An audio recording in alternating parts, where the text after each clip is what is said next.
microphone and hopes to join soon. Okay. I think we have a quorum though. Yeah, the Okay. snowman counts. Okay, so maybe we can all discuss some of the ideas that we've thought of. Me and Martin were thinking. Okay, so me and Martin discussed that we would really like to pursue a social business approach. Now, a social business is a company that makes profit, and so this, on one hand, would allow us to not have to rely on donations from other companies, etc. The workers would be gaining money by just being in the company. They would be making their own revenue. And then we would also, the aspect that it's a social business would allow us to cover some of the things that we were discussing yesterday, which was providing jobs to people across the world that might have them in needs. We could even empower perhaps minorities to even be more involved in certain jobs. And well, the different dynamics that we were discussing yesterday. We were thinking that this social business could be federated cooperatives. Why federated? Yesterday we discussed that we really wanted to have. We were talking a lot about having local minimum wages, and so if we think about it that way, each country could have their own cooperative. And the leaders from each country would be perhaps on the board. And then these cooperatives would form part of a larger cooperative. That's why it would be federated. And each country would be responsible of acting out in their own, representing their own country and managing things in their own country locally. What do others think about this idea? So basically our proposal is that we do a social business, and it is a federated cooperative. Can we pop up for a second? I'd like to sort of lay out what is the high level decision that we're trying to make here, and what are the options? Okay. When you say pop out, do you mean like put our videos on? No, I mean Okay. like pop up a level of abstraction here. Oh yes. Okay. So it seems like I think just to make sure I understand the question on the table, it seems to be like what kind of, I guess, organizational frame does this crowdsourcing platform take? E.g., like it seems like there are a few options. There, I'm sure more, but we've talked about for-profit, this social business, which I think I was just looking on Wikipedia, was the term that was defined by Muhammad Yunus when he was creating the sort of micro-lending in India, as far as I understand. Yes. And Martin is here. Hey. Hey, Martin. And the third is sort of a traditional non-profit. So I feel like I would at least just start by, what are the models that are sort of on the table? Is it those three? Are there others?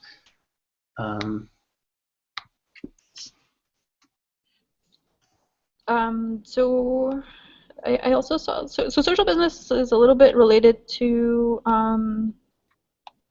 B corporations, which is kind of similar. So that's like another term that we could, that's another option. And also, I was reading about that. Not like some governments consider they consider social business different than cooperatives. And for tax purposes, that can be an issue. So in Mexico, for example, if you're a cooperative, the government makes a lot of, it's kind of friendly for tax purposes, but if you're a social business, it charges you as if you were like a regular business, like if you were, I don't know, Qualcomm or something like that. Okay, so let's lay out. So what options do we have? So we have, maybe we can write on the chat the different options that we have. Would that work so that we all visualize them? Are we considering this from the objective purpose, or what kind of legal entity it should be? So because of the legal aspects that could be locally, that's why me and Martin were thinking that we could do these federated kind of have it like federated cooperatives, so that each country has resolves it how they want locally. Also, that's another thing I think that we could discuss if we want to make it like federated or a centralized or. Yeah, I mean, I think the overall idea is that we either have, a profit or a for-profit or a non-profit, and then within each of those umbrellas, there are a number of ways that it can be executed. So, for example, if we wanted to go on the for-profit side, we could have, as you said, we could go a traditional co-op. We could go as just a company, a for-profit business. We could go as a social business. We could go as a crowd-owned, a version of employee-owned for-profit organization. So I think within those, there are a number of subdivision options and opportunities. And I think in some ways, rather than just initially decide between profit versus nonprofit, I think it's worth exploring some of those subcomponents and subsets, because some of what we're looking at, I've gone back and forth on the profit for nonprofit, excuse me, profit or nonprofit, because in looking at some of the international options that we have, especially as became evidence last night and even today in the Slack response to the things we were discussing last night, one of the things that has been floating around our heads is what happens when we go international. So as Saif said, are we looking at different companies that are in each country, and each of those country companies are part of a co-op? Are we just an international nonprofit, which may give us a little more flexibility to do some things in different countries? Or is it better that we be a for-profit so that we can manage our money in order to execute some of these international social goods that we want to do sort of on our own terms? So I know it's throwing a bit of spaghetti at the wall, but I just think that it might be worth spending some time talking through some of these options and implications to come back to the original question. I think that's a great idea. I like it a lot. I'm looking at the slides that Angela posted in the Slack channel about these various different forms of profit, nonprofit, hybrids, where there's like a nonprofit that owns a for-profit. It's very confusing. Mm-hmm. But it's instructive. That's this piece, right? Yeah, we should put some slides in further. I mean, and also just Saif and Martin, I'd like to point out that we could be a social enterprise without being a cooperative, for example. You can flip those bits separately. In fact, I have to think about what a cooperative that's a for-profit company actually like. I'm not sure if I'm familiar with any. Like, from what I understand from this reading, a cooperative is always a nonprofit. What I read is that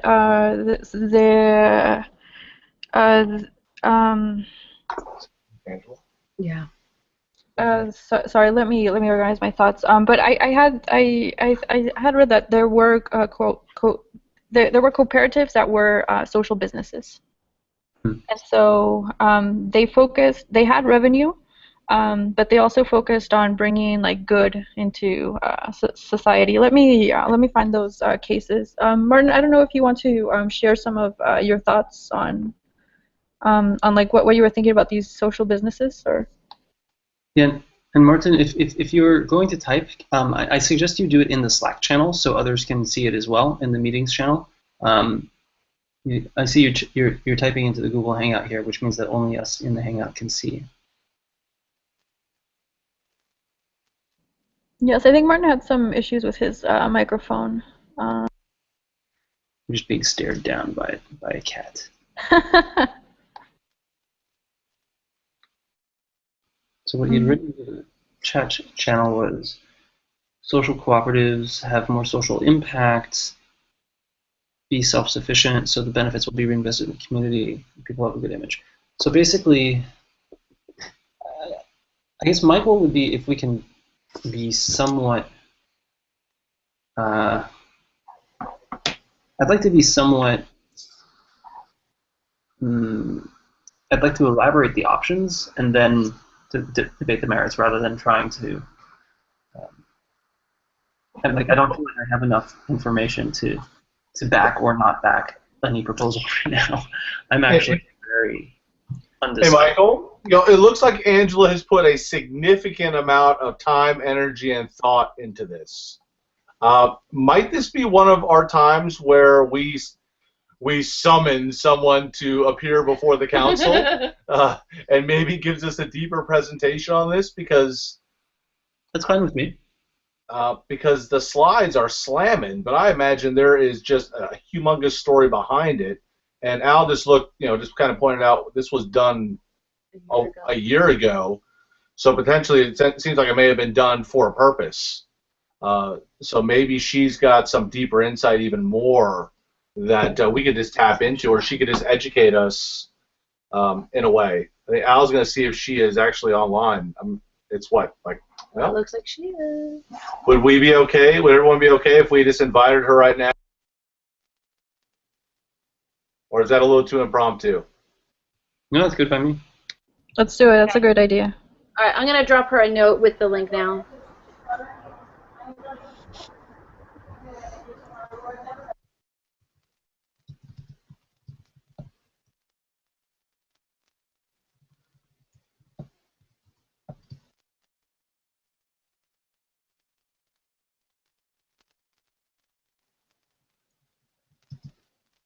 So maybe one thing that we could start discussing, I liked what Allison and Michael said, is what if we consider if we want to go into the should we first discuss if we want a nonprofit or profit, or should we discuss if we want to do a cooperative versus a non-cooperative?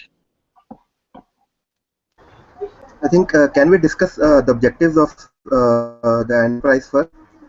I think that will be necessary to arrive to the conclusion. Sure. Do you want to try throwing some out there just to get the conversation started? Sure, we can. I'm with Angela right now.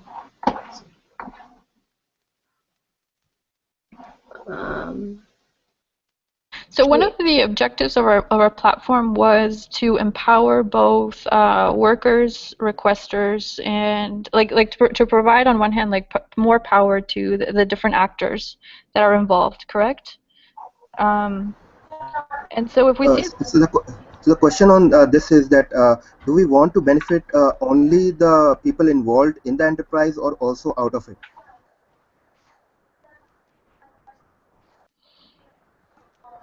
Right.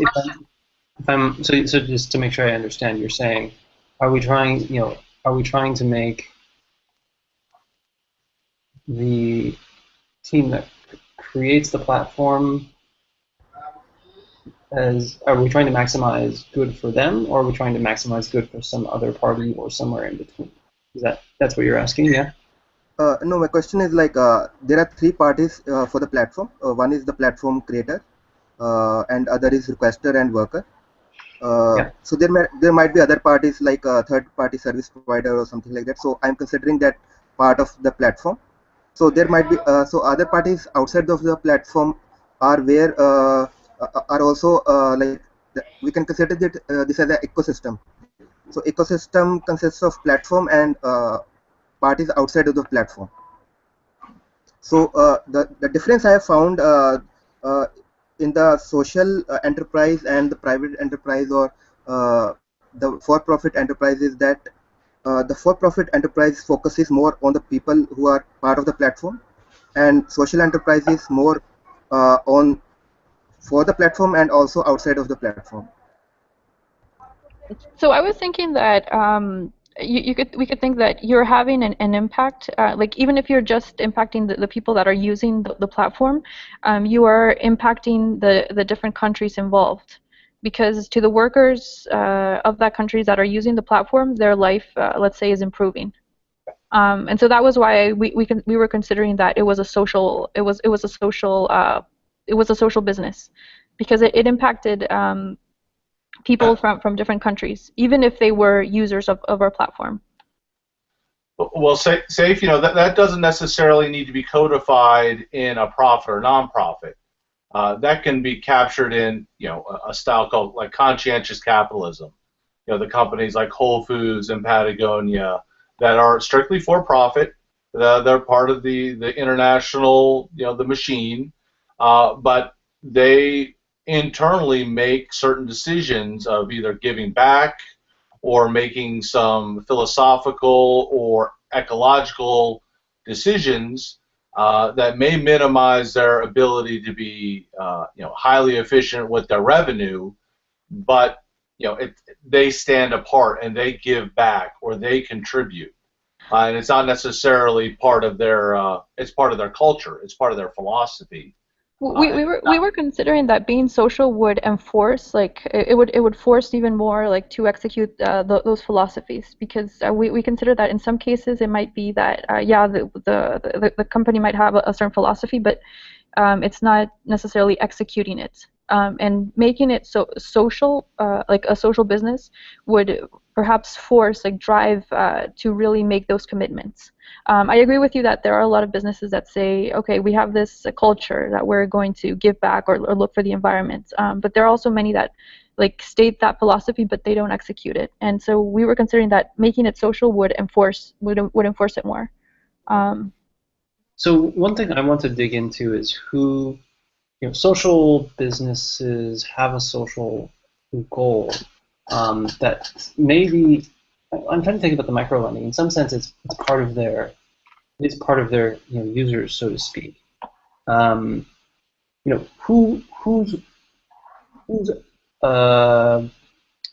wellness, generally speaking, are we trying to maximize? I mean, it seems to me that we're not trying to maximize, for example, the wellness of the people who are necessarily, not involved in the platform or anything like that. I feel like the most direct group I want to try and maximize is for the workers and the requesters. Like, I think that's the group that I would be trying to target. And the question is, what is most effective at doing that? Yeah. No, I mean, I think one of the things that's interesting about the platform, quite frankly, is no matter what organizational structure we have, the potential social impact on the local economic level that Saif was discussing earlier will be there regardless. I think Trygve said the same thing. I agree that we're really looking to, from just the general consensus of everything that's happened to date, I think everyone is committed to maximizing the greatest benefit for the workers and the requesters through the network of the system. And that, I think, on a side note, I just have a question. Is a social business a separate legal entity? There are some.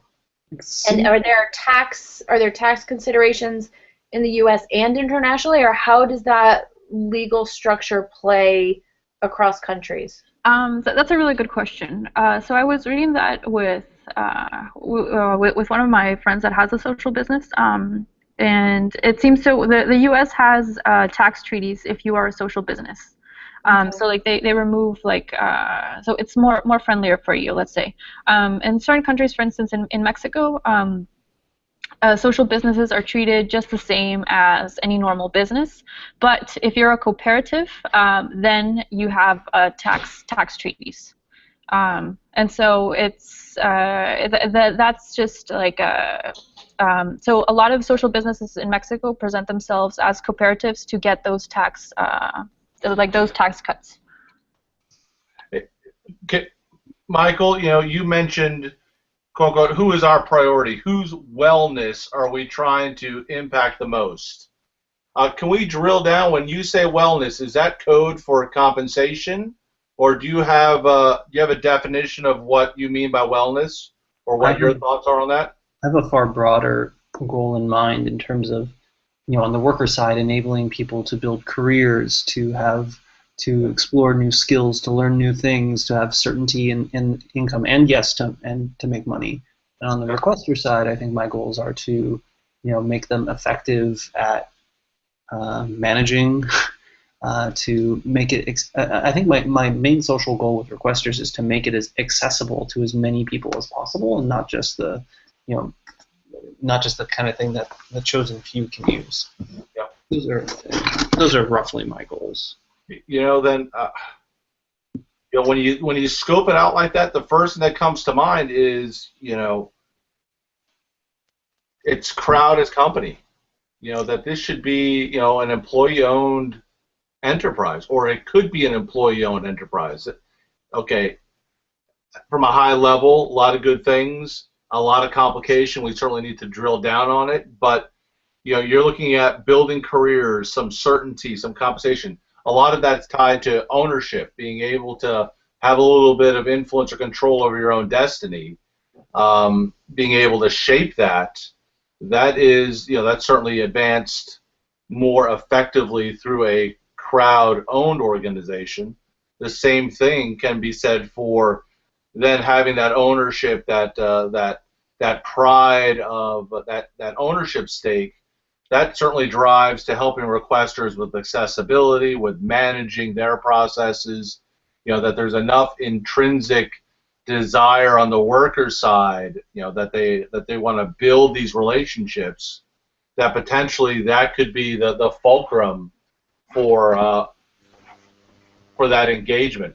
I have mixed feelings about this because nonprofits have limited, I guess, leverage is one way to put it, or worker cooperatives. Like how it's less clear how that interfaces with like the leadership structures that we're envisioning here. I was fairly heavily aiming nonprofit originally, and the one thing that made me question myself was a conversation with Andrew Ng. You may remember, did a guest visit a couple of months ago. He was a colleague of mine at Stanford, machine learning expert who created Coursera along with Daphne Koller. And he pointed out to me that a for-profit is actually the most highly incentivized to make an effective, I guess an effective transaction, or whatever you would call it, relationship between worker and requester, because if it's not efficient or effective, then they don't make money, and so people leave the platform. So in some direct sense, his argument to me is that a for-profit is the most directly aimed at maximizing the thing we want, which is a lot of people, working on the platform and finding work on the platform and posting work on the platform. So that really made me think, and that's why I'm still not sure where I stand on this. I like the notion of a social business in the sense that it combines some of the aspects I like about the nonprofit, and that it feels a little bit more sort of researchy and pro-social in its aims, but has the incentive structure of a for-profit. It's. I mean, one of the things that as we thought through this crowd as company early on, was I think, to Andrew Ng's point, one of the benefits of being a profit versus a nonprofit is that it gives us a lot more flexibility on growth. And what I mean by that is if we're working as a nonprofit, we are under much tighter financial oversight constraints. And even just among our own population, the way our financial decisions are viewed will come under a certain amount of scrutiny with a certain perspective. If we are a for-profit, one of the things that we have the opportunity to do is to take money or profits and reinvest it in the system itself to create the greatest return on investment for the overall network of the system. One of the things we were thinking as we thought through this for-profit is, we certainly don't want to become a standard for-profit. I think everyone involved is committed to this social good. So that's what brought us to the idea of crowd-owned, because one of the things that mitigates the, big, ugly corporate for-profit view is if we have this not just an employee-owned, but a crowd-owned opportunity, where not only are you able to make a living, like learn, build a career, have a life, have that nomadic flexibility for your family and whatnot, but if you could also have ownership, a micro ownership within that, it gives us the benefit of the financial flexibility to invest in a robust system, while also mitigating some of the big bad wolf view, but also create something that's never been done before in a crowd-owned company. The idea that you could work when you want, how you want, where you want, and still own something, I think is immensely powerful. Could people help me understand some I don't know, some basics here? This is just, my PhD is not in business, nor is any of my experience really outside of internships. So a traditional for-profit company, is that along the terminology that you're using? Is that called a employee-owned company? No, that's just a corporation generally, which is either privately held or if it's traded, then it's publicly owned. So privately held would mean that it's basically there's equity that's taken up by whoever's early founders basically, or the employees get some equity. Right. Okay. And then there's like some percentage of the entire company that is now sort of owned by various people. And then and then how does that play out? That's basically like you get seats on the board or something like that? I mean, it depends. It could be that it's the family-owned company, and it's, dad and the two kids, and they own 100% of the company, and they do what they want from, the golf course. It could be anything from that to a corporation that has a board. There's a wide variety. I think Neil could probably give us some more insight on some of those nuances. And then, obviously, once you become a publicly traded company, things become a little bit different. Right, because then the people who have bought your shares, your stock, can basically lay claim to owning a percentage of the company in the same way as an employee with equity can in a privately held company. Right. Do I have that right? Yeah. I just wanted to acknowledge that Jay is talking on the Slack, and he's saying that he's more concerned about social impact than the decision of whether for-profit or non-profit. He says, I think we can be for-profit and still be highly influential in terms of social impact. Mm-hmm. I just wanted to get his thoughts in. Sorry, go ahead.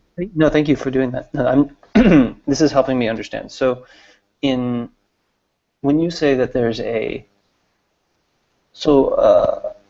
employee-owned company, is that the same thing as a co-op? No. In an employee, so there's a couple of different ways that it can be done. You can have a profit-sharing company where the profits are distributed to the employees, or you can actually have an employee-owned business where the employees actually hold the equity portions of the company. I mean, the percentages and how it plays out in different organizations obviously vary greatly. Mm-hmm. Interesting. And then, okay. And traditionally, they tend to be asymmetrical.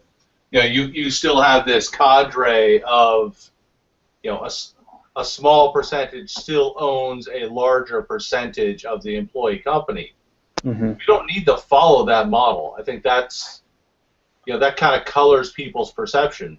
There is a way, or, to Al's point, there's a lot of flexibility, where you can distribute the profit sharing. and engage folks at a very lower level, Mm-hmm. which would very much kind of play into some of the wellness components you were talking about. Is that this isn't an enterprise for 5 or 6 people to make money off of the hard labor of the crowd. It's one of those things where the leadership is really going to have to take a long, hard look at their stake, Mm-hmm. and what is their stake, and then how they want to be compensated for it. And that's traditionally the sticky wicket in these larger corporations. It's the founders, regardless of what it is, that you have this leadership cadre that makes the big cash, and everyone else is kind of gets by. And in a social, sorry, go ahead. I think we can flip that dynamic a bit. And in the social business, my understanding was it didn't seem to say anything about who owns what, but it did seem to specify that the requirement was that you basically are reinvesting all profits company, e.g., Yes. rather than paying. B Corps require a certain percentage. I'm not sure you have to reinvest all of it, but I think there's a significant chunk to be listed as a B Corps. A big chunk of your revenue goes back into the community, or I think it's actually you put it into a trust that then distributes funds accordingly. Yeah, when I look at the Wikipedia page for a social business, which is of course correct, why wouldn't it be? I don't. In what Eunice says is that it's a non-loss, non-dividend company, meaning that it's self-sustainable and all profits are reinvested in the business itself. Okay. Well, that's Right, but one of the challenges there, I mean, just for me, because as you may have noticed over the last few months, I'm very committed to the concept of a crowd-owned organization. One of the challenges for me there is, how much flexibility then will that give us to maybe bonus people or provide training for individuals? Is that considered compensation? Or, I like the idea of if it goes well, everybody gets a piece. Everybody does well. But we're talking profits, not revenue here, right? Right. That is, you can have something that reinvests all profits and still gives out. But it says no dividend, right? Can you bonus in a B Corp? I think it means that it's not. Slack? I see what you're saying. I shout out to the greater population of Slack. Angela, do you happen to know if you can bonus out in a B Corp anymore? Neil, maybe. All right. I'm sure somebody will get back to it. Any dividend out of the business profits, if any. So yeah, it seems for the social business the requirement is that you don't dividend. I mean,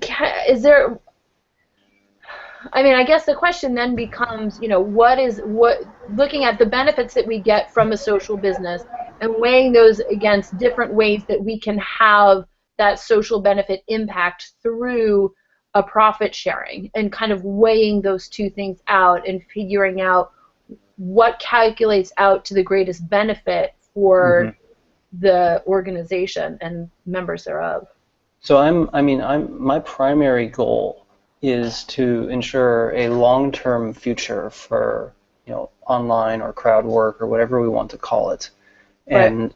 I guess I'm not for or against. I'm just uncertain right now whether something that essentially aims to dividend people is in the best long-term interest of that goal. Like, does it prevent an organization from being able to invest in long-term things? Like, there were a lot of really interesting conversations on Slack after the meeting yesterday about trying to create things like crowd cafes where we can help provide the internet and the computer for people to learn skills or get work done. Like, I don't want to prevent that kind of exploration and expansion, and I don't know if maybe creating ourselves in that maybe we help fund graduate students who want to study this kind of online work and crowdsourcing and these kinds of things. Like I don't want to tie us into a corner, but I don't. That goes back to Shirisha's earlier question, which is who are we looking to benefit? Are we looking to benefit the participants, or are we looking to benefit outside? Well, I think I'm asking a different question, which is how much are we benefiting them now versus later? Go ahead, Shirish. I think you were about to say something. My another question, like since we're discussing about the profits only and or about the revenue, so the question is like, are we considering ownership as only of profit or revenue, or is it also about the control of the organization? That's a great question. I mean, in some sense, my vision was both. Well, we're looking at control right now as we're playing with different leadership structures, aren't we? Mm-hmm. And since we are talking about workers and requesters, so will the platform designers and developers will be a part of the worker group, or it will be part of the requester group, or it is a separate entity? I mean, if you're asking me, my vision was that it was a separate entity and that we look to create metrics based on participation, which we can define any way we want as far as, you know, a potential equity or a profit sharing is concerned. I don't know if this is the definitive way to go, but I would just like to talk it through because it's interesting. Yeah. So according to you, there will be three parties involved, and the platform designers or developers form a different entity which will be controlling the decisions for the platform, right? No, I mean the way that we've set up the mock leadership board, the idea was that the leadership board, as we had originally envisioned it, was that it was participants from the worker side, from the requester side, and then a smaller portion from the platform developer side. I think, say if you can correct me if I'm wrong, I think we went 40-40-20. Yes. Yeah, because, you know, I think it's important that there be all sides represented.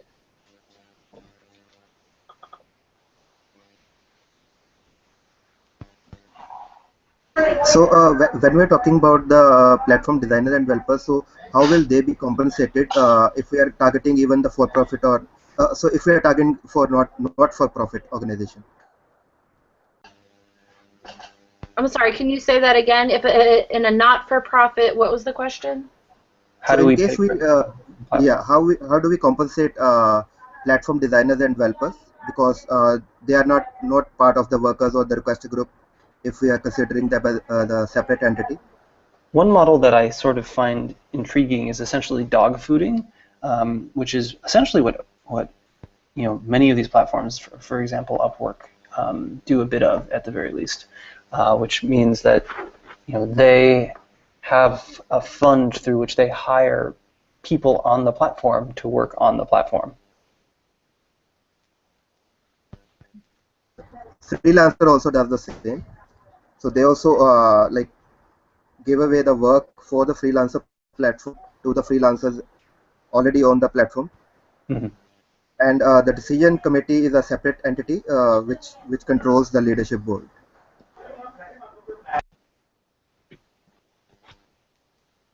Mm-hmm. So the thing that I get a little turned all around in is if it seems like the sort of structure here is very tied into what the leadership structure is, because if the company is 100% owned by a single individual, then they can just sort of then the de facto leadership is actually different than the sort of leadership principle. Even if there's a leadership board, they're effectively just there as puppets, as long as this person who owns 100% is still, still does so. Like they could change it at any moment. That's a very good point.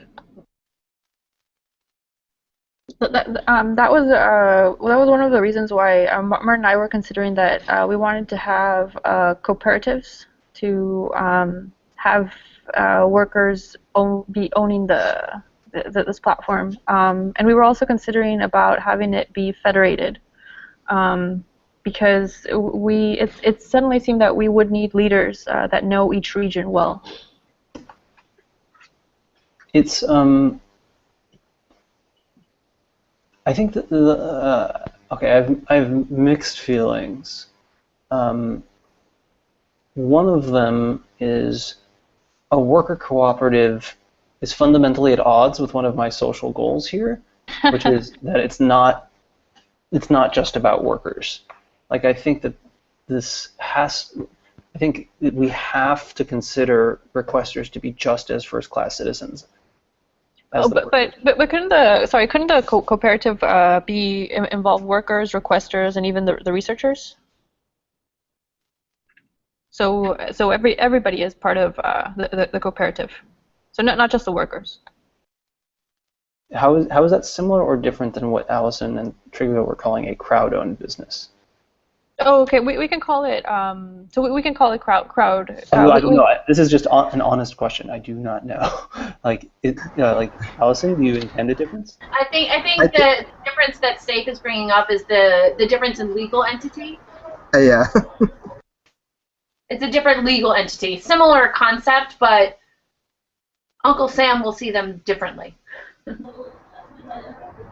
Where a crowd-owned business is basically for-profit and a cooperative is a non-profit? Is that the difference? No, Yes, cooperative is a legal entity name, but there is no such entity like crowd-owned business. If we see in the legal terms here. Yes, exactly. The crowd-owned is it's a for-profit organization. It's just the way that we have distributed ownership is unique. I see. And sorry, just remind me again, I'm sorry if I'm being very confused. This is a lot of terms I'm learning. Is a cooperative always nonprofit? No, cooperative can be a for-profit organization. Well, what's an example? There are many examples in India I have, but I'm not sure about the global example I can give you. We'll take an Indian example. Tell us. There are some cooperatives which sell handicrafts. So they sell the products from people who are of low income strata, and they make hefty profits, and then they share it among the people who have been working on them.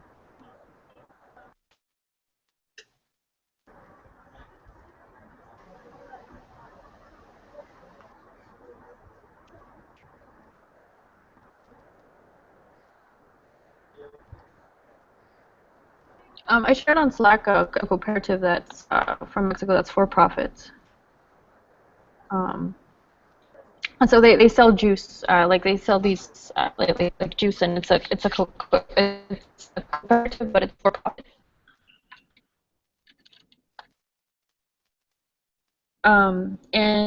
So what do you guys think about for instance, we could have the federated crowd-owned business? I think it's like, for me, it's there are like lots of assumptions in there. I'm not immediately like convinced that federated is the right place to start, which is not to say it's not the right place to end, but I'm not sure that's like where I would immediately begin. Like again, if we're like trying to have a centralized, if we're gonna have a leadership board, but then it's federated, then like every federation is gonna like have to elect their own leadership board. Like what I want to try to do is produce like a good experience, that brings social good. And I'm not sure that like spreading out leadership across every country separately is the right first step. Can we discuss about the benefits that we are providing to the requesters, so that we can understand how they are part of this like for-profit or non-profit discussion? Sure. So it seems like I'm going to just kind of riff. Please feel free to toss things in. One of the benefits, I think, should be accessibility, in that most people right now don't think to turn to any kind of online marketplace whenever they want to get things done. And they may see it as inaccessible or not trustable, but we see some examples. There are things like Craigslist, eBay, etc., that people have begun to trust, or even TaskRabbit here in the United States and its ilk. And I feel like making end users, especially, or small businesses or large businesses, able to draw on crowd intelligence at scale and very quickly would allow us, sort of as humanity, to get more in touch with the expertise that we have and to tap it and to make better use of it. So I sort of want to make it accessible to anyone, and also these sort of goals of, I think when we talk about trust and power, or in particular when I talk about trust, I think it's that I want people to be able to trust each other on the platform. That's sort of like a social good that I want to maximize. But I want anyone to be able to get anything done that they want. That's sort of the goal.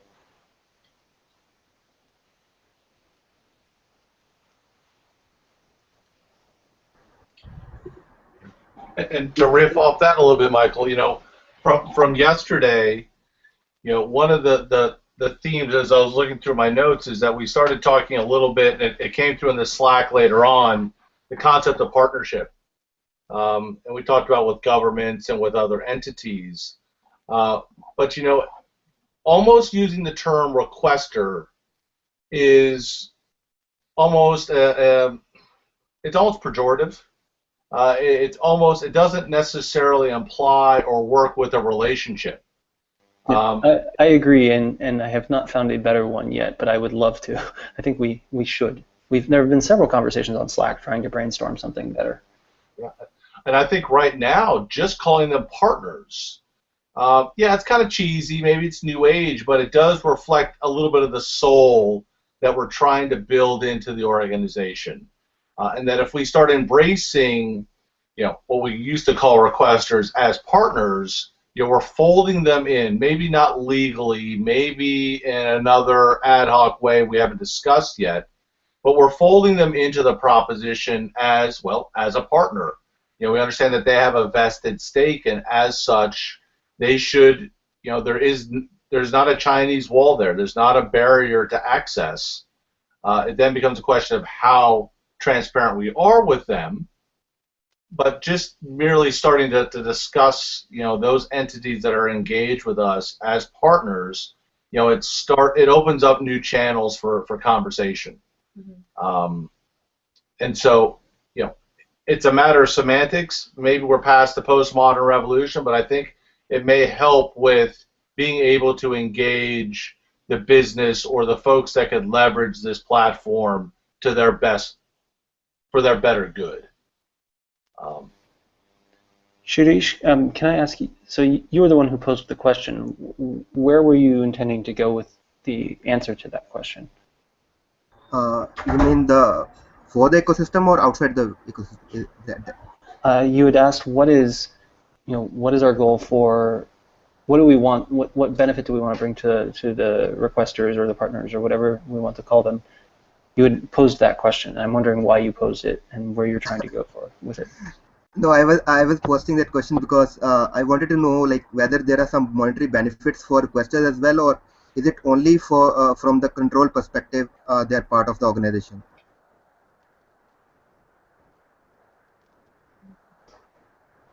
I mean, are there intangible benefits, or we are looking only at the intangible benefits for requesters? Because for workers, we are still considering a lot of tangible benefits, which are immediately seen how beneficial they are for them. I mean, there need to be tangible benefits to the. Trygve, I'm going to start by saying I agree with you. I think we need a better term. I'm going to continue to use requesters just for the moment. Just no problem. Treat it as a unenlightened racism.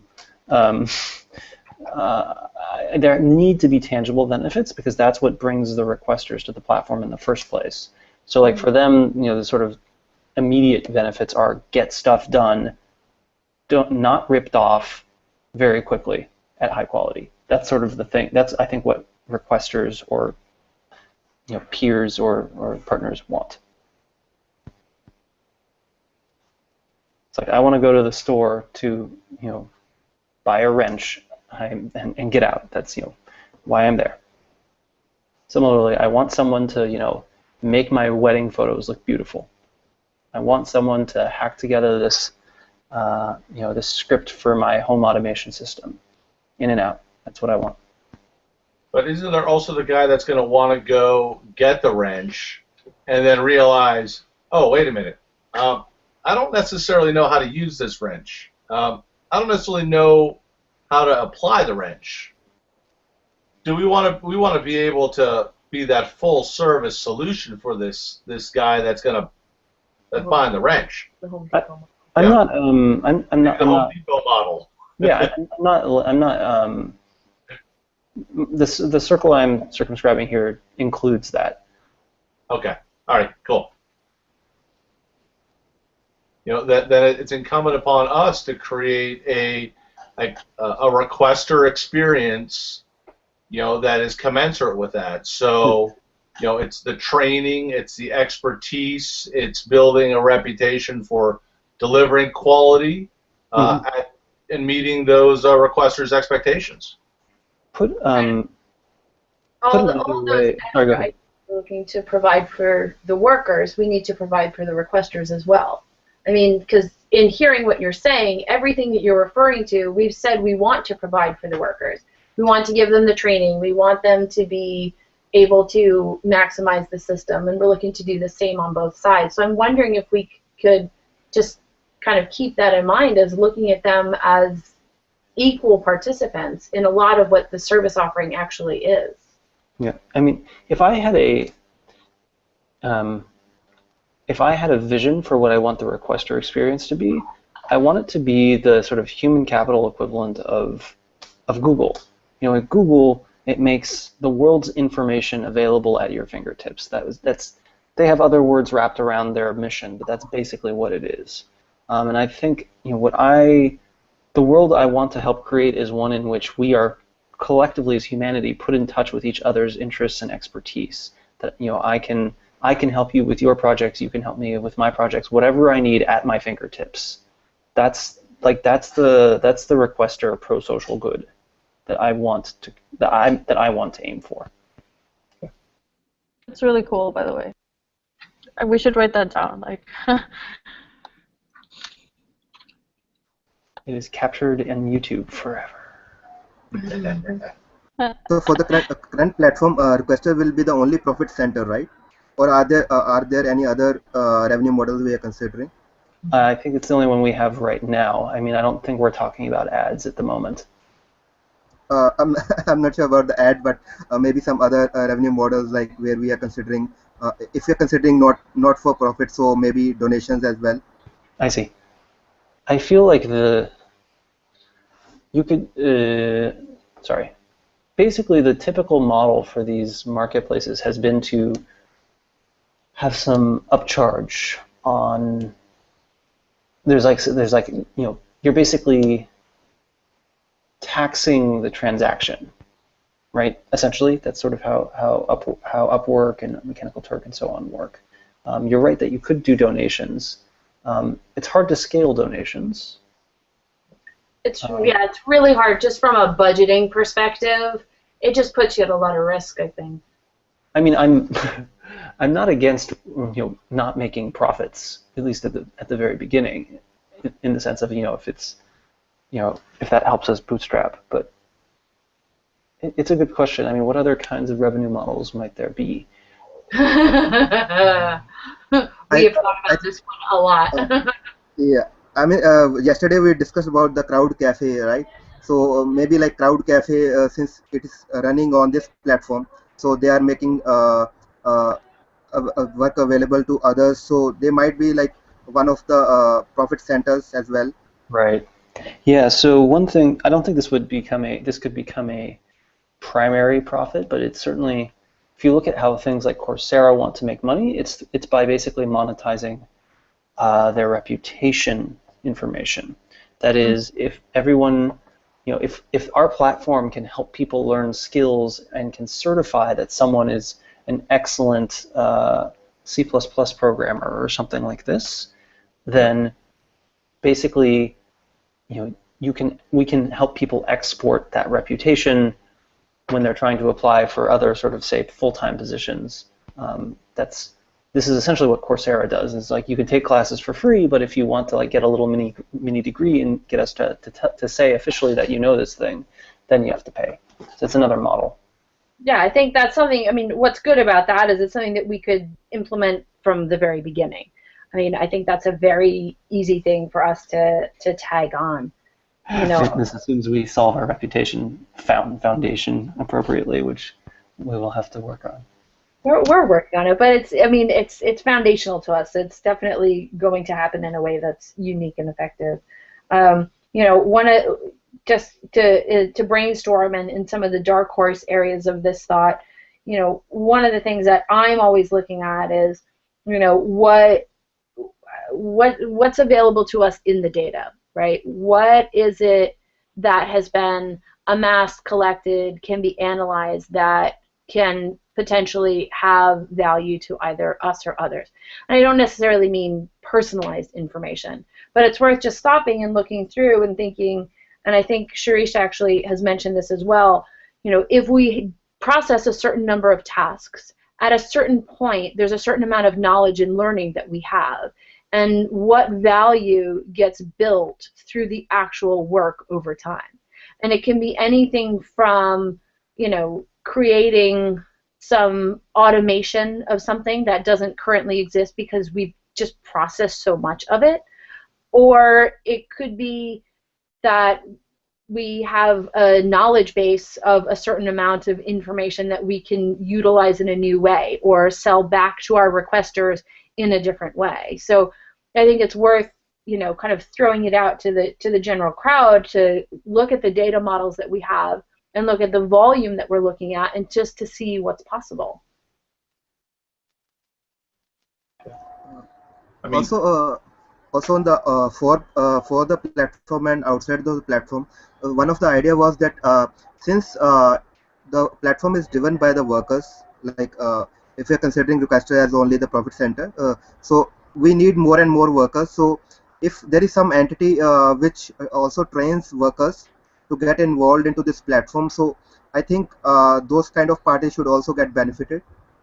So even though they are not workers exactly, but they are still part of the platform, and if they are bringing in more workers who are already trained and they are taking care of the bottom line, I think that is also one of the areas we can consider where we are making social good outside of the platform. you know, I think to what Allison was saying, you know, ultimately as we build this platform, we're going to have to build some more technology. There's a new, you know, we're probably going to have to build a communication tool that's going to deal with, you know, merging Slack and Meteor and the wiki. That potentially could be a tool that we could license to traditional companies that are going to be looking to deal with some of their innovation issues. Not that we're going to compete with the Chatters of the world, but we're going to have this environment where we could build tools for our needs that we could then license. You know, the technology platform we're building right now, we take a look at it, potentially it can be repurposed and resourced to some other companies and licensed for some other needs. I'm wondering if I can pull us back to sort of the source of the question here. The sets of profits are interesting, and I do not doubt that. I tend to sort of start by saying we need users. So I would suggest we, you know, sort of pragmatically focus on making something that's useful first. I'm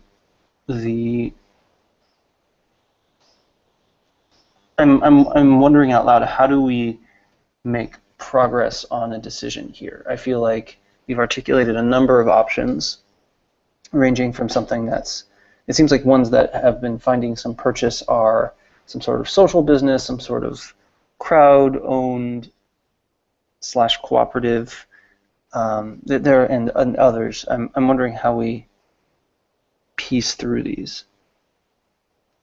I have some questions on the crowd-owned model.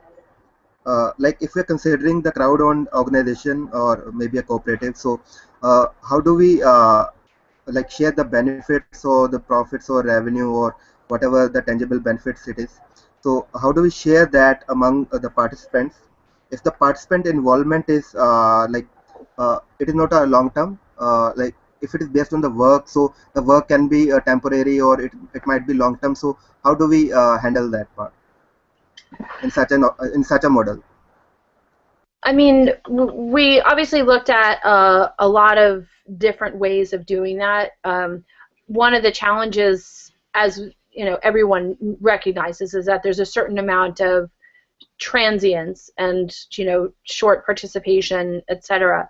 One of the things that has kind of stuck with me that Michael said one time was about the way people develop games, and you can kind of fill in here exactly how it goes, but that when you develop a game, you need a certain sort of benefit or positive response within so many minutes, and then another one within another so many minutes, and then another one in a slightly longer period of time to really build that relationship. And so I think part of the way we were thinking of it was to kind of take that idea and lay it onto a working situation. So for example, can we create some sort of small bonus mechanism where after your first so many tasks you get a badge or an extra 25 cents or some sort of incentive, and then at a certain threshold, whatever we determine that to be, then you can qualify for either a profit sharing or an equity, depending on which way we go. And then sort of what we were envisioning is that we look at it over given periods of time. And so let's say if we look at it on an annual basis, say at the end of the year, we take all the profits and we decide we're going to offer a dividend based on the proportional amount of work that you completed. I mean, the easy way to do it is on how much you made as a percentage of the overall, and to do it that way. And then obviously for like requesters or for developers, it would be a slightly different model, but to basically look at participation as a way to determine what that proportion is, but to have it be on a running basis. So if we did those quarterly, then it would be everyone who participated in the previous quarter. If we did it annually, it would be based on the participation over that time period. And of course, all of it's flexible as we see fit, but that's just kind of what we were envisioning. It's one of the reasons why we were leaning in some ways more towards a dividend or a bonus structure rather than equity in general, because equity is a little bit harder, and then it leads you back to co-op where people can come and go as they please, and so it's not like a simple straightforward answer. It's we kind of have to dig through it and kind of find the roots of which pieces of it make sense for us and what works for us and what doesn't. And ultimately everything that we are looking at, we have to go back to what is the effect on the power dynamic and the trust in and of the system. One of the things that we haven't discussed in having this conversation is looking at each of these from both sides. We've mentioned it to a degree, but a lot of these are very sort of worker friendly, and it's worth looking at each one from the requester side. So as a requester, what does it mean if I want to have work done by a co-op? Am I a member of the co-op, as we mentioned earlier tonight? Am I outside of the co-op? Is it like hiring a union? And just really just keeping it fresh in our minds that we're always looking at it through that filter. Another question for me to learn from. We talked about a social business does not give out dividends. How would or would not that be related to giving out bonuses? In the sense of what you were describing, what it sounded to me like was a year-end bonus basically. And I agree with Jay Silver in the Slack that I would almost be inclined to tie it more to reputation than to volume of work done or some combination of them. Yeah, combination makes sense. But I'm wondering, if what a traditional for-profit company will do is give bonuses to employees, at the end of the year or whatever. Is that the same, or is that different than giving out dividends? Because dividends, again, imply that somehow I own part of this, which is it's a mental model. I'm still trying to decide how it sits with me. I'm not immediately convinced. I mean, the way that I saw it was that it related more to a weighted democracy model rather than a flat democracy or flat democracy coupled with leadership. It struck me as more of a weighted democracy with leadership board structure. I think the dividend is mostly for the shareholders. So if the employees are not shareholders in the organization, so they cannot be given the dividend. And on the bonus side, the bonus can be given to all the employees of the organization.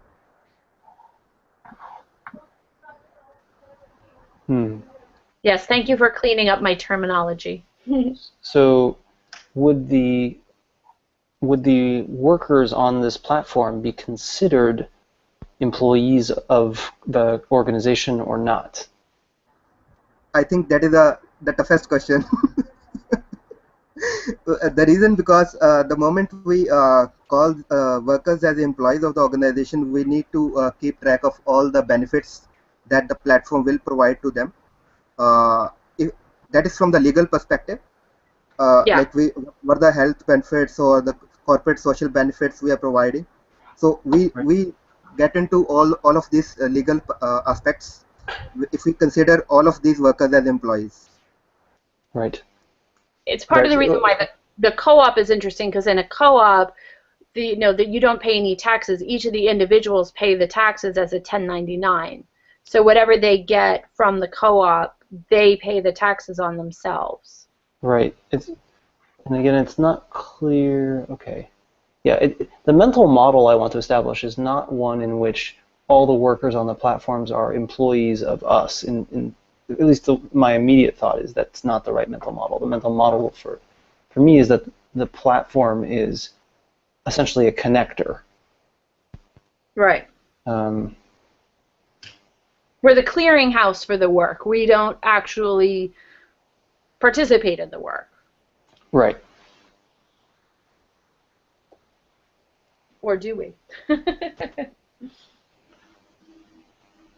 Neil's asking where we are generating the money to run the platform. Yeah, we talked about that a few minutes ago. I think the most direct thing, at least based on what other similar platforms do, is to surcharge, basically tax each transaction slightly. And maybe just for sake of argument, I think Mechanical Turk and Odesk is like 10% or something like that.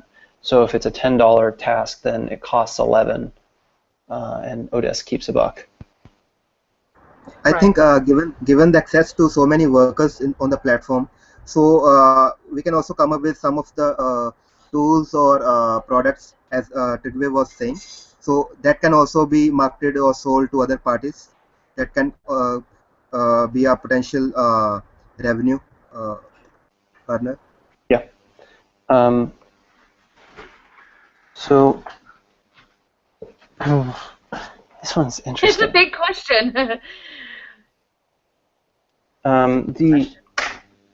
So how do we make forward progress on this? I suggest that we time out by the top of the hour. So given that we have about 15 minutes left, I'm not sure whether we can come to a decision here. But I would like to know what concretely we can do. Is this something where we should be sort of articulating 3 or so basic styles and then coming back later, assuming the leadership board still exists later, to debate them? Like, should we go explore more fully what each of these might look like?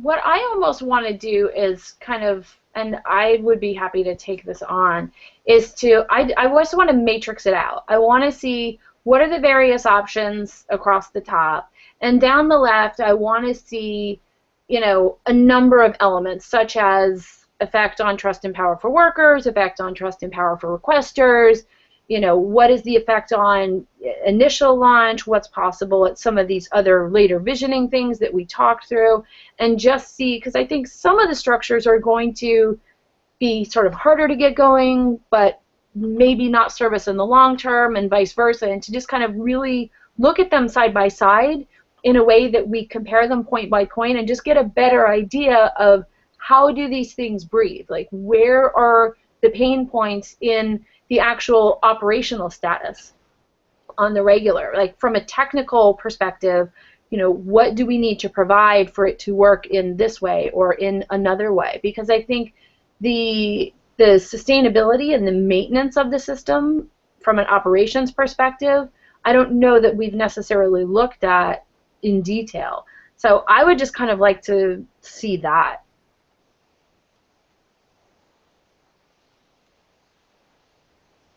I mean, go for it. If you are motivated to do that, that would be awesome. Yeah, I can. I know this very smart fellow that can probably help me out with that. Yeah, I think the two of us can put something together on that and just plot it out, and maybe we'll Google Doc it and have folks kind of put some of that in, and just kind of I think from the perspective of what we want to look at, I mean, are there any other major points that we would want to compare on? I mean, I think we should look at it, financially, technically, operationally, philosophically, and then against our basic foundational pieces. Does that sound complete? I think it's a great idea to have a more complete vision before we take a decision. Although I am kind of curious just to see, like, for instance, right now, who would support like a social business, or like if we had to do a voting, would we reach a consensus? I mean, it's always good to know our options. Maybe something that I would be willing to participate in. My problem is I still don't feel like I have a solid enough grasp on the implications of each to like say, oh, I endorse X, but I would be interested to hear which options people are most motivated to explore further. If no one's interested in doing, I'm going to make up a foo bar, then there's no, then it seems like it would be a waste of time to really go dig into it further. Is that compatible with what you were suggesting, Saif? I like your idea, yes. Okay, so why don't we try to be exhaustive? I think up in the Slack channel a bit, someone had listed out the various strategies that we had talked about. La la la, somewhere. Well, we can try them. So one is, I'll just put it into social business. I'm typing into Slack now, is one of them. So if you are interested in better understanding a social business, speak up, or considering it. I want to consider it. I definitely think it's on the short list. I would also like to better understand it.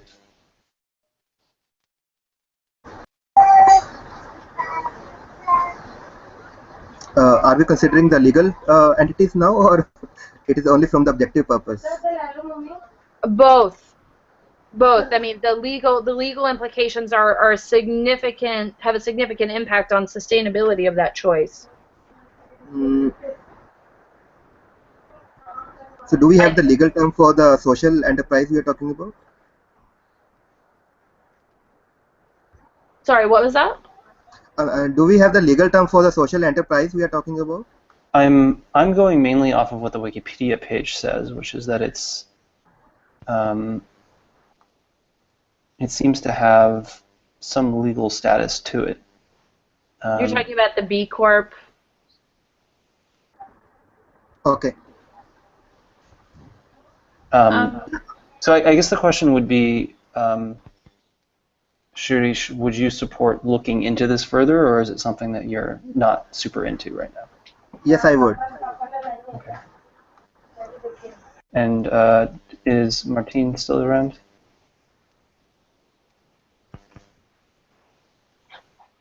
Let me ping him. But by the way, one of my so he's actually one of our teammates. He's also on he's on the project. So he mentions that a cooperative, it's not possible to give. He says that it's not possible to give bonuses because the utilities have to be distributed equally. But in a social business, you can, because you can reinvest into the business. Mm-hmm. Okay. So, Saif, you're saying that everyone in the co-op gets the same payout regardless? That's what he said. That's what he said. I'm not completely sure, but it seems, but well, it does make sense, right? For a co-op to be that way, right? No, I think it is true, I guess. It's definitely something that we kind of need to put on the scorecard, which is, is there a possibility for profit sharing of some kind under the appropriate name, etc.? Yeah. So should we take a straw poll on who's interested in pursuing co-ops next? Sure. I am interested in the co-op as an established crowd-owned organization. I think there's definitely some interesting things to be explored. Okay, so I'm separating out co-op from crowd-owned business just because crowd-owned might have different parameters to it. Agreed. Okay, so traditional co-op. Allison is interested. Anyone else on the? Me too. Saif. And I'm also interested within their federated co-ops. Let's put that under co-op for the moment. Okay.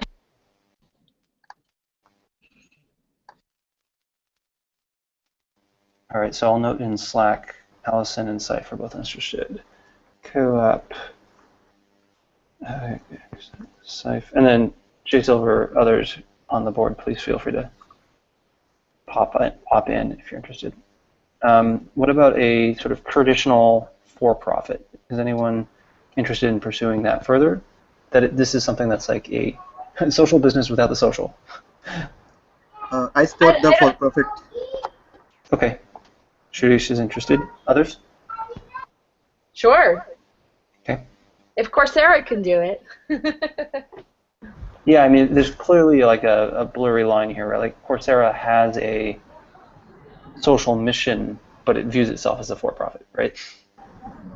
Which is... I think for-profit gives us a lot of control, and it also allows us to do more social good because we can generate more revenues from self-sustenance. Another advantage is that in the for-profit, we can easily like decide on what kind of structure or what kind of economic balance we want to create. Yeah. Okay. All right, so for-profits right now have, I'm just going to write note in the Slack, Allison, Shirish, I'm intrigued to know more. I agree that it seems like it gives us the most flexibility, and there are possibilities, as long as there are possibilities to not be perceived as a leech. I think Coursera has done a good job of not doing that. What about a traditional nonprofit? I think it would be negligent of us not to examine that option. Okay. Even though, admittedly, I don't lean that way. I think in order to do due diligence, it's a must. Okay. But anyone else? I agree with Allison. Traditional nonprofit. Sorry, Trigla, can you say that again? Yeah, I can take up the cause for the traditional nonprofit and do a little due diligence into that. I think from an international tax perspective, there may be some hidden benefits to that particular tool. Mm-hmm. Okay. So I'm noting nonprofit, Allison and Saif are both interested. In Angela's spectrum, there were also these things like hybrids, where it was like a nonprofit that owns a profit arm. What this would look like is, I think for us, it would be something like there's a nonprofit that develops the platform that owns maybe it's the other way around, I forget, that owns a profit group that, sort of, that runs the platform. So it's sort of like, we are trying to, the nonprofit tries to make the sort of generally useful and good and redeployable software, much like, Mozilla makes Firefox, but then there's a but then there's a separate sort of group that tries to make profit and presumably donates a lot to that foundation that is Source philosophy. a for-profit. Hey, Angela, I know you're out there. Would you be able to help us fill in that column of the matrix on that concept? I know you're out there.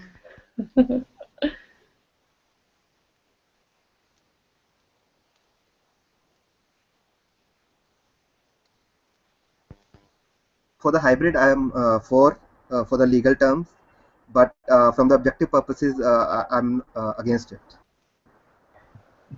Okay. Okay, thank you, Angela. Okay, thanks, Sharice. All right, so Sharish is interested in the hybrid. Cool. So basically everything seems to have some interest. No, the hybrid only for the legal terms, but from the objective purposes, no. And I'm just curious, what is it because it's so complex for launch? Is that it? I mean, from the legal perspective, we can get tax benefits and all, so Right. it might be beneficial, right? And if we talk of the objectives, so I think it dilutes the message we are trying to portray. Got So it. if we are running a non-profit and we are also running a profit within that, so I think it dilutes the message we are sending out. Got it. It's not the strongest way to take a stance for social good.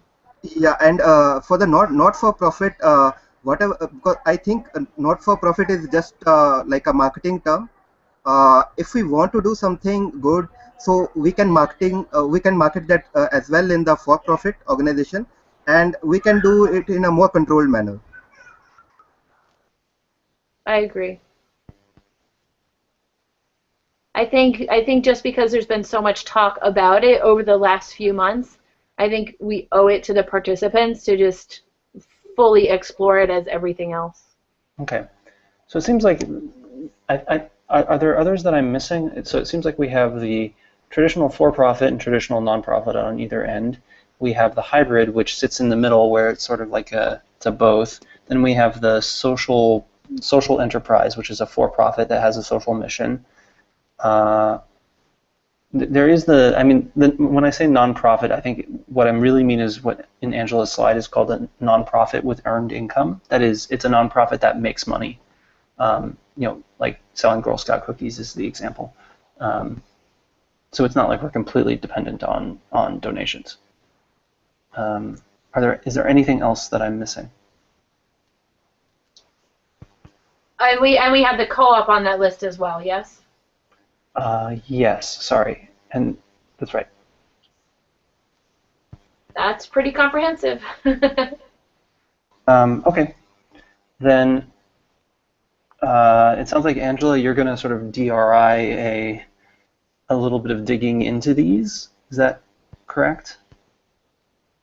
Yes, I'm going to wrangle Angela to help me fill in all the boxes on our matrix. Thank you, everyone. I'm not.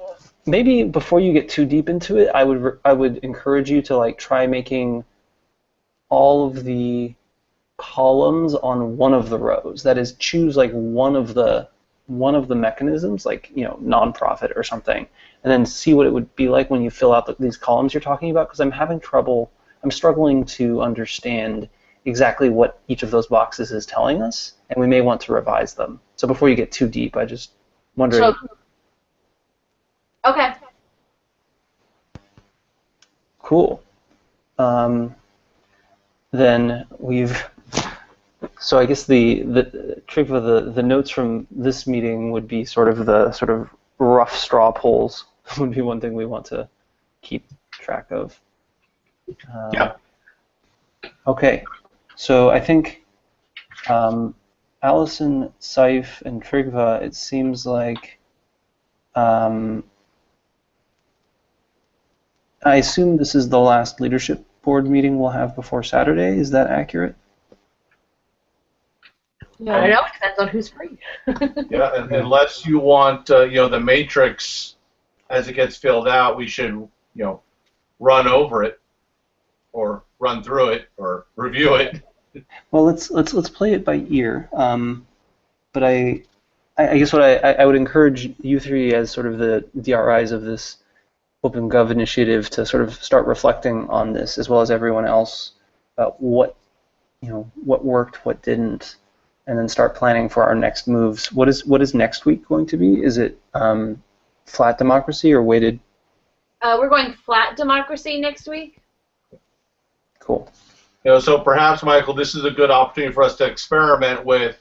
Okay, let's maybe the three of us convene a very tight or a very small working group that then splinters off and in a very short period of time does a real deep dive into a very complex issue such as this, and then comes back to the leadership group with a detailed answer. If you feel like you can do that before the leadership group gets put on hiatus because we have a new leadership structure, go for it. Yeah. And if it's not done, then we bring it to flat democracy and see what happens. Yeah. And one thing I'll be excited to hear you share on Saturday is sort of how exactly will flat democracy work. Is where will it be something where there are like study panels that make recommendations, or are there going to be pros and con groups arguing for each side? Like, it's really interesting to ask what that's going to look like. Yeah, I think for the flat democracy or the representative democracy, there's been a lot of dialogue on the Slack groups. It's all a matter of to what extent do we want to kind of build in some structure into that part of the experiment. Mm-hmm. Because just anecdotally, you have a lot of people trying to make decisions based on consensus. It could be a bit of a challenge. So, I've kind of been mocking up in my head how to leverage or how to replicate some of the anecdotes as they've been presented on Slack, and kind of use that as maybe some keystones or some of the guiding principles that the group has already articulated, and then kind of de facto, not necessarily impose that but superimpose that into the structure, just to get things moving and not get caught up in the churn. Sounds cool. Yeah. Okay. One of the things that we could do, Michael, is if we create a Trello card for flat democracy now, if people have things that they think are really important for us to maybe utilize during this 1 week experiment, obviously keep it focused to what's applicable to the 1 week. But if there's something in particular that they want, maybe everyone has to do a wiki page to present a position or use the discussion on wikis. If anybody has thoughts on process, if maybe we could throw those on a Trello card, would that work? Or Meteor. You like Trello or Meteor, Michael? I mean, if this is something where we're considering and debating between different options, then Meteor is a better fit. If it's something where there's like a concrete to do, then Trello is a better option. Okay. Cool. All right, folks. This has been. I've learned a lot, so I personally appreciate your patience with me as I'm learning things that are not research. So I've had fun. Yeah, thank you, everyone. This was awesome. I had a lot of fun, too. Well, thanks for the time, folks. Hey, Safe, let's chat tomorrow morning then about posting the YouTube. It seems like we've had a lot of active participants that have been listening. Let's coordinate tomorrow with the wiki distribution. Sounds great. I love it. Thank you so much. Thank you, everyone. All right. Thanks, Good night, everybody. everyone. Thank you. Bye. Good night. Bye. Good night. Bye.